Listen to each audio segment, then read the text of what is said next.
How to use Zara Store Locator and Pickup. Using the Zara app for Store Locator and Store Pickup allows for a faster integrated shopping experience known as store mode. Now, this feature lets you locate items on a store map, check stocks, and pick up online order in under 2 hours. What you want to do is first thing first, you would just want to open the app and navigate to account section from the bottom right corner of the screen. There it is. Then you just want to go ahead and search for store. There it is. You have these 108 store. Once you do this, what you have to do is activate it when you enter a store or at any time to browse the specific store of that location. And this is how you are supposed to use Zara Store Locator and Pickup. And you could also, within the store mode, use the Find Item feature to see a map of store and pinpoint exactly where an item is displayed.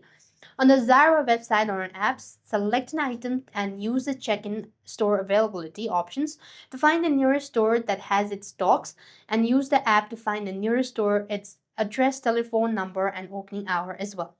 And that is how you are supposed to use Zara Store Locator and Pickup. I hope the video was helpful. Make sure to like, share, and subscribe.